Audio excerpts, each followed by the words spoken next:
नमस्कार दोस्तों, कैसे हैं आप लोग। आई होप अच्छे होंगे।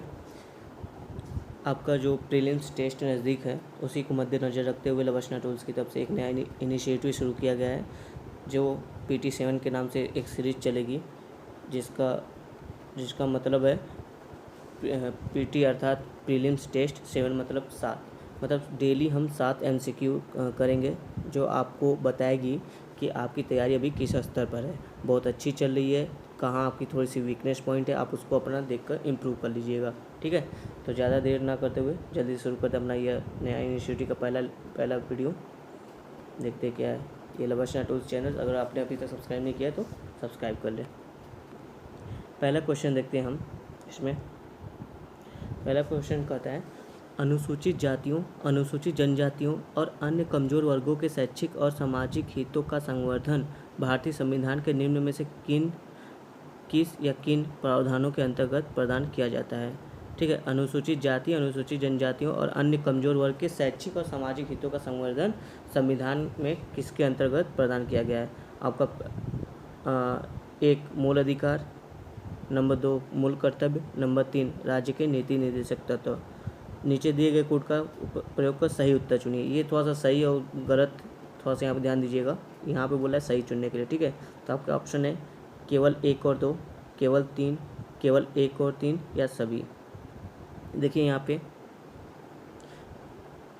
तो आपका मूल अधिकार और एक सेकेंड तो आपका जो मूल अधिकार है उसमें कमज़ोर हाँ, तो इसका सही आंसर होगा ऑप्शन सी। कैसे, देखिए ऑप्शन सी कैसे, मैं भी आपको बताता हूँ। जो हमारा अनुच्छेद 15 है, अनुच्छेद 15 क्लॉज 4 कहता है, अनुच्छेद 15 जो समता का अधिकार है उसके अंतर्गत लिखा गया है कि राज्य अनुच्छेद 29(2) के तहत सामाजिक और शैक्षिक दृष्टि से पिछड़े हुए नागरिकों की उन्नति के लिए विशेष प्रावधान कर सकती है। ठीक है, तो ये मूल अधिकार में ये बात है। और वहीं दूसरी तरफ देखें जो राज्य के नीति निर्देशक तत्व, तो राज्य के नीति निर्देशक तत्व में अगर देखें तो अनुच्छेद 38 कहता है कि राज्य लोक कल्याण अभिवृद्धि के लिए एक सामाजिक व्यवस्था बनाएगा। तो लोक कल्याण यानी कि जो हमारा कमज़ोर वर्ग है उन्हीं के लिए एक व्यवस्था बनाएगा। ठीक है, तो इस दोनों में है। जबकि मूल कर्तव्य की बात करें तो मूल कर्तव्य समाज के कमज़ोर वर्गों के लिए कोई विशेष प्रावधान नहीं करता है। तो इस आधार पर हमारा जो ऑप्शन सही होगा वो है ऑप्शन सी, केवल 1 और 3। ठीक है दोस्तों, अगला क्वेश्चन देखते हैं। अगला प्रश्न है, निम्न में से कौन सा या से देश मिसाइल प्रौद्योगिकी नियंत्रण व्यवस्था के सदस्य नहीं है। ये ध्यान रखिए, आपको प्रश्न बोला है नहीं है। ठीक है, आपका ऑप्शन है पाकिस्तान, चीन, नहीं ऑप्शन नहीं है, हाँ, नंबर 1 पाकिस्तान, नंबर 2 चीन, 3 भारत, इजराइल। इसमें से बताना कि इन चारों में से कौन सा सदस्य नहीं है। ठीक है, नीचे दिए गए कोड का सही उत्तर प्रयोग करें। आपके ऑप्शन है केवल 1 और 2, इसका मतलब है पाकिस्तान और चीन नहीं है, भारत इजराइल है। ऑप्शन बी है 1, 2, 4, मतलब कि पाकिस्तान, चीन और इजराइल नहीं है, जबकि भारत इसका सदस्य है। ऑप्शन सी है केवल 3, इसका मतलब कि भारत सदस्य नहीं है, भारत को छोड़कर पाकिस्तान, चीन और इजराइल तीनों सदस्य हैं MTCR के। ठीक है, ऑप्शन डी है 1, 2, 3, यानी कि 1, 2, 3, इसका मतलब है कि पाकिस्तान, चीन और भारत इसका सदस्य नहीं है लेकिन इजराइल सदस्य है। तो कौन सा ऑप्शन सही होगा दोस्तों। इसका सही ऑप्शन है ऑप्शन बी 1, 2, 4। इसका मतलब पाकिस्तान, चीन और इजराइल, ये जो 3 देश है ना, ये MTCR के सदस्य नहीं है। भारत अभी इसका हाल ही में सदस्य बना है, 2017 में सदस्य बना था। नंबर शायद 36वां या 37वां सदस्य भारत है, मुझे एग्जैक्ट याद नहीं है, आप चेक कर सकते हैं। तो इस MTCR का मेंबर जो कि इन चारों ऑप्शन में से केवल भारत है, चीन, पाकिस्तान, इजराइल नहीं है। तो ऐसे क्वेश्चन में थोड़ा सा ध्यान देकर किया कीजिएगा। ठीक है दोस्तों, देखते हैं अगला क्वेश्चन। मोहनजोदाड़ो से प्राप्त सन्यासी या योगी की मूर्ति पर विचार करें। जो एक सन्यासी, जो बुढ़ा हम कहते हैं, हम लोग वो कहते हैं ना, सन्यासी की एक मूर्ति मिली है, तो उसी के संबंध में जो है कि ये प्रश्न है। पहला आपका क्या है स्टेटमेंट है, ज्यामिति पैटर्न पर रेशम का वस्त्र पहना हुआ है। यह जो मूर्ति है क्या वो रेशम का वस्त्र पहना है जिस पे ज्यामिति पैटर्न बना है, ठीक है। दूसरा, यह प्रस्तर मूर्ति, प्रस्तर मतलब पत्थर का, ठीक है, यह प्रस्तर मूर्ति मूंछविहीन और दाढ़ी युक्त है। अच्छा, तीसरा, ऐसी मूर्तियाँ मिस्र, क्रीट तथा मेसोपोटामिया से भी मिली है। जिस तरह का ये सिंधु सभ्यता में जो ये मूर्ति मिली है योगी की मूर्ति, वैसा ही बोल रहा है कि मिस्र, क्रीट तथा मेसोपोटामिया की सभ्यता से भी ऐसी मूर्ति मिली है। तो आपके ऑप्शन है केवल एक, केवल एक और तीन, केवल दो या उपयुक्त सभी।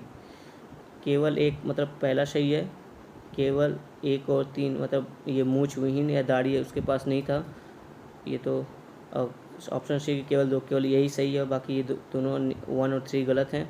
उपयुक्त सभी, तो इसका दोस्तों आंसर जो होगा ना वो उपयुक्त सभी होगा, ठीक है। मतलब जो योगी था उसके में ये सब चीज़ें देखी गई हैं। देखते हैं इसका कैसे, इसका आपको देख लीजिए सोर्स यहाँ पर है, ये जो आर्ट एंड कल्चर की बुक है वहाँ से मैंने इसको उठाया था। देखिए इस पे लिखा है मोहनजोदाड़ो की जो मूर्ति है उसके विषय में लिखा है, यह प्रस्तर मूर्ति मूंछविहीन व दाढ़ी युक्त है। आप पिक्चर में भी जैसे देख सकते हैं, इसको दाढ़ी इसका बना है पर मूंछ नहीं है। माथे पर एक पट्टिका या रिबन हैंडबैंड बंधा हुआ है, ऊपर माथे पर आपको दिख सकता है। ज्यामिति पैटर्न पर रेशम का वस्त्र पहना हुआ है, देख रहे कंधे पर शॉल की तरह ओढ़े हैं। और अर्ध खुले नेत्र, मोटे होठ तथा उसकी दृष्टि नाक के अग्रभाग पर टिकी हुई है। ऐसी ही मूर्तियां मिस्र, क्रीट तथा मेसोपोटामिया से भी मिली है, जहां उनका संबंध देवताओं से रहा है। अतः मोहनजोदाड़ो की इस मूर्ति का अवश्य कोई धार्मिक महत्व रहा होगा, ठीक है दोस्तों। इस आधार पर हम कह सकते हैं कि ये जो तीनों ऑप्शन है इस योगी की मूर्ति के संबंध में तीनों सही हैं। चलो अगला क्वेश्चन देखते हैं। चाइल्ड वेलबींग इंडेक्स जारी किया जाता है, तो आपको बताना है कि ये इंडेक्स है किसके द्वारा जारी किया जाता है। नीति आयोग द्वारा, महिला व बाल विकास मंत्रालय द्वारा, वर्ल्ड विजन इंडिया द्वारा या यूनिसेफ द्वारा। तो इसका सही आंसर है वर्ल्ड विजन इंडिया द्वारा। यह दोस्तों एक ऑप्शन सी सही है, यह एक एनजीओ है वर्ल्ड विजन इंडिया, जिसने हाल ही में अभी रिपोर्ट दिया था 2019 के सर्वे में, जिसमें बताया गया था कि जो केरल के जो बच्चे हैं ना, केरल में जो चाइल्ड वेलबींग इंडेक्स है उसमें केरल जो राज्य जो है कि सबसे ऊपर है। मतलब केरल में जो कि बच्चों का ध्यान सबसे ज़्यादा रखा है, तो वहाँ के बच्चे ज़्यादा बेहतर से डेवलपमेंट का वहाँ के बच्चों के लिए ज़्यादा अच्छा माहौल है, ठीक है। तो इस इंडेक्स को आप गूगल कर लीजिएगा और भी आपको जानकारी वहाँ गूगल से मिल जाएगी। 5वां क्वेश्चन देखते हैं। भारतीय संविधान की प्रस्तावना निम्नलिखित में से किसके संबंध में जानकारी प्रदान करती है, ठीक है। जो हमारा प्रियम्बल है उसके बारे में बात कर रहा है। संविधान के प्राधिकार का स्रोत, भारतीय राज्य की प्रकृति, संविधान के उद्देश्य। आपका ऑप्शन है केवल 1 और 3, केवल 1, केवल 2 और 3, 1, 2 और 3। तो दोस्तों इसका जो सही आंसर होगा, इसका 1 भी सही है, 2 भी सही है, 3 मतलब ये सभी जो 3 वक्तव्य दिए गए हैं ये तीनों वक्तव्य सही है। संविधान के प्राधिकार का स्रोत, हमारा जो प्रस्तावना बताया ना, हम जिसकी पहली लाइन है हम भारत के लोग, तो उसमें ये बताता है जो स्रोत है ये हम भारत के लोग ही हैं, ठीक है। भारतीय राज्य की प्रकृति भी बताता है कि राज्य कैसा होगा, गणतंत्र, हमारा जो राज्य वो गणतंत्र है, लोकतांत्रिक है ना। और संविधान का उद्देश्य भी बताता है कि यह संविधान क्यों बनाया जा रहा है, ठीक। लोगों की स्वतंत्रता, सरकार के लोक कल्याणकारी राज्य की स्थापना के लिए, यही सब चीज़ें उसमें लिखी हुई हैं। आप एक बार उसको प्रियम्बल को देख, प्रीलिम्स के एग्ज़ाम के पहले आप एक बार एक नज़र प्रियम्बल को देख लीजिएगा, क्योंकि प्रियम्बल से अक्सर 2 साल या 3 साल पे एक दो क्वेश्चन आते रहते हैं, ठीक है। तो अगला क्वेश्चन देखते हैं, क्वेश्चन नंबर 6। 1833 के चार्टर अधिनियम के संदर्भ में निम्नलिखित कथनों पर विचार करें। पहला है, इसने बंगाल के गवर्नर जनरल को भारत का गवर्नर जनरल बना दिया। इसने भारतीय सिविल सेवा के लिए मैकाले समिति की नियुक्ति की। अनुशंसा की ब्रिटिश इसने अनुशंसा की ब्रिटिश सरकार ने इसकी अनुशंसा पर ब्रिटिश सरकार ने ईस्ट इंडिया कंपनी से विधि गतिविधियां अधिग्रहित कर ली। अर्थात जो कि 1833 के चार्टर एक्ट के तहत ब्रिटिश सरकार थी उसने ईस्ट इंडिया कंपनी से जो कि कानून बनाने की गतिविधियां को अधिग्रहित कर ली, तथा अब उसको सिर्फ एक प्रशासनिक कार्य दिया गया कंपनी को। तो देखते हैं इसमें कौन सा सही है। ऑप्शन ए है आपका केवल 1, केवल 1 और 3, केवल 2 और 3 या केवल 3, ठीक है। तो इसको हम लोग थोड़ा सा देख लेते हैं कि इसमें कौन सा सही होगा। तो आपका जो ऑप्शन है ना बी, केवल 1 और 3, ये वाला सही है। 2 वाला गलत है। 2 वाला कैसे गलत है? इसने भारतीय सिविल सेवा के लिए मैकाले समिति की नियुक्ति की। जी नहीं दोस्तों, 1833 के चार्टर अधिनियम नहीं, वह जो मैकाले समिति का गठन किया गया था वो 1853 के चार्टर एक्ट के तहत किया गया था। तो आपका बी ऑप्शन गलत है। और थोड़ा सा इसके 1833 के चार्टर अधिनियम के बारे में भी थोड़ा सा सुन लेते हैं क्या था। ईस्ट इंडिया कंपनी को केवल प्रशासनिक बॉडी बना दिया गया था इसके तहत। जो बंगाल के गवर्नर जनरल थे, उनको पूरे भारत का गवर्नर जनरल भी बना दिया गया था इसी 1833 के चार्टर एक्ट के तहत। और भारत का प्रथम गवर्नर जनरल कौन था? William Bentinck. ठीक है, छोटी छोटी बातें आप इसको ध्यान में रखा करिए। एक है लास्ट हमारा 7वां क्वेश्चन PT 7 का, देखते हैं क्या है। सर्क, अरेत, बर्गसरंड, जो ये है शब्द, ये किससे संबंधित है? ऑप्शन ए है तटीय भू आकृतियाँ, ये है।